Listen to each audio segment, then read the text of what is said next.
I drift, you know.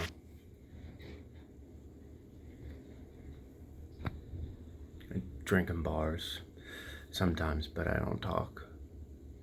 I don't address the bartender by name. Nod and smile and I'm polite, but I don't leave an impression of any kind. I don't expect anyone to remember my name or my drink. No one ever strikes up a conversation with me. I wouldn't know what to do if they did. So I drink at home mostly. I drink here too.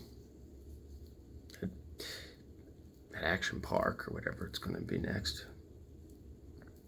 Mountain something, I think. So I'll drink there too. I'll sneak this flask in with me.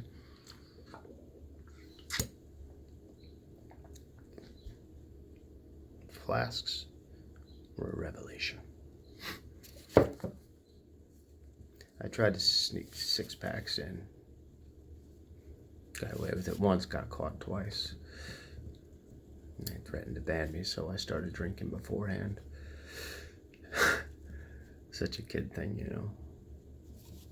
Pre-gaming, they call it. I'd booze up in the woods and stagger through the entry. Drifting.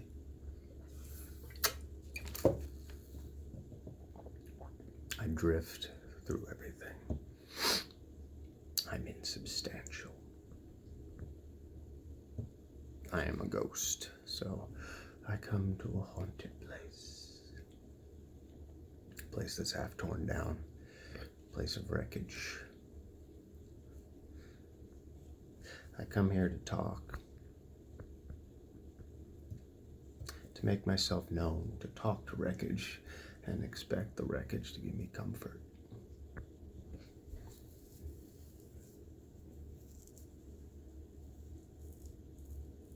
You seek comfort in wreckage when you come from a family like mine, and I know I'm too young, too old to blame my parents for the shit that my life has become, I know, but there are steps to get here.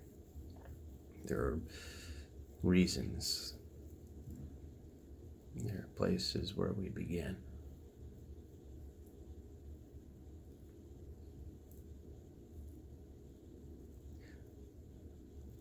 I first realized that my dad beat the shit out of my mom when I was 7.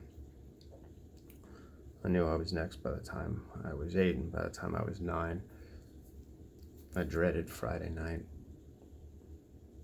My dad would come home around 1, drunk off his ass, and he would beat the shit out of my mom, all the while demanding to know what I'd done.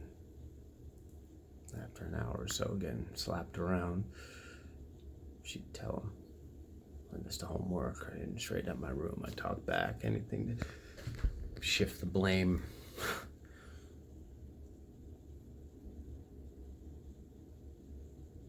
I don't blame her, I swear. I don't. There's a point where the body just gives out. You need a moment to catch your breath, so you say it. You betray your child.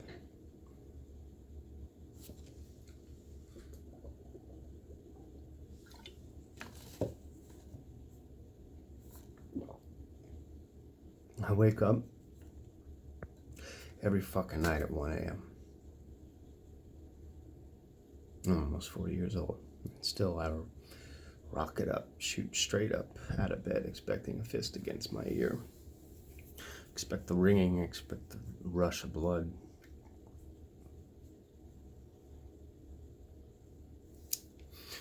Saturday mornings we'd come here, just me and my mom, to Action Park.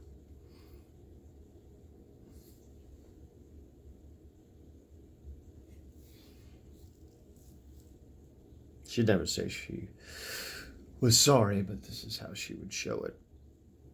Also, I imagine it would have been worse if we were there to deal with his hangover, so it's probably best just to get out of the house before it was time for him to leave for the bar again.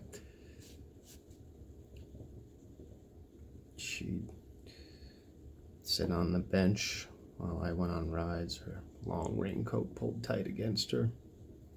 Rain or shine, oversized so that the cuffs reached her knuckles and the hem ended mid-calf.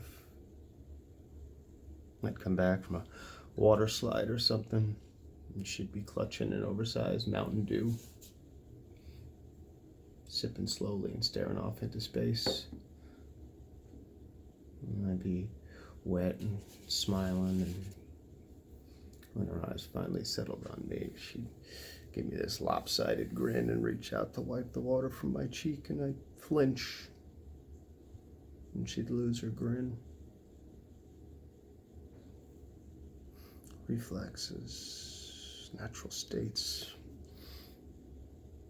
My heart would break when that smile would disappear, and I would try harder next time to accept the kindness.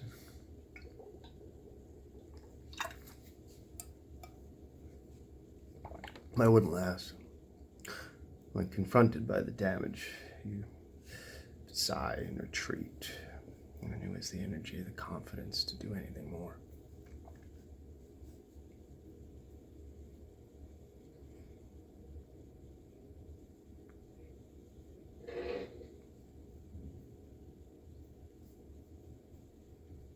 Now, the thing you need to know about Action Park is that people died here a lot. 7 people, 6 people in 7 years. Drowning, electrocution, blunt force fucking trauma to the head.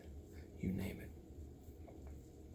You gotta be one ballsy motherfucker to keep seeking fun in a place determined to kill you.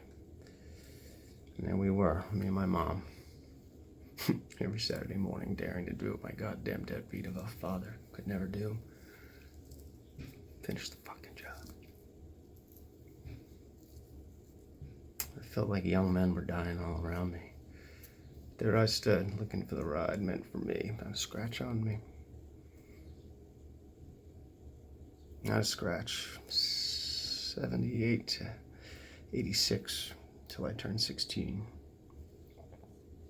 For the next decade, from the time I was 17 till it closed in 96, I'd show up drunk, daring the park, making it almost too easy. But no luck.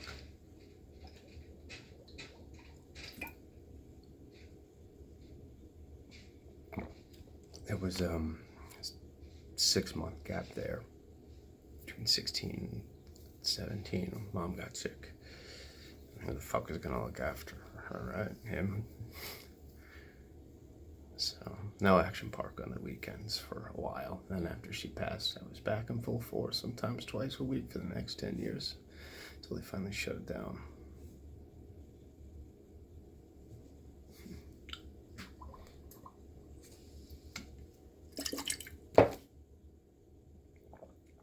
I've been breaking here every weekend for 2 years since. Sitting on my mom's old bench waiting for some of this rusty shit to collapse on me. Standing on the edge of empty pools, climbing crooked ladders.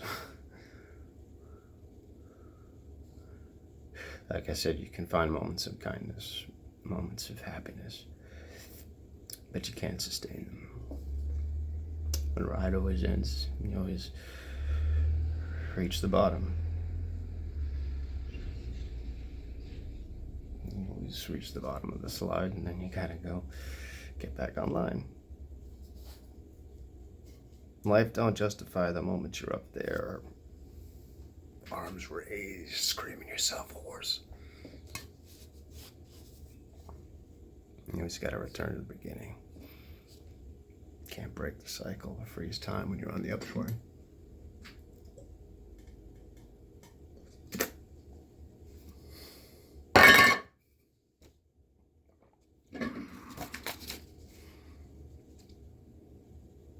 They're opening up a new park here soon. I said that, didn't I? Maybe my luck will be better this time.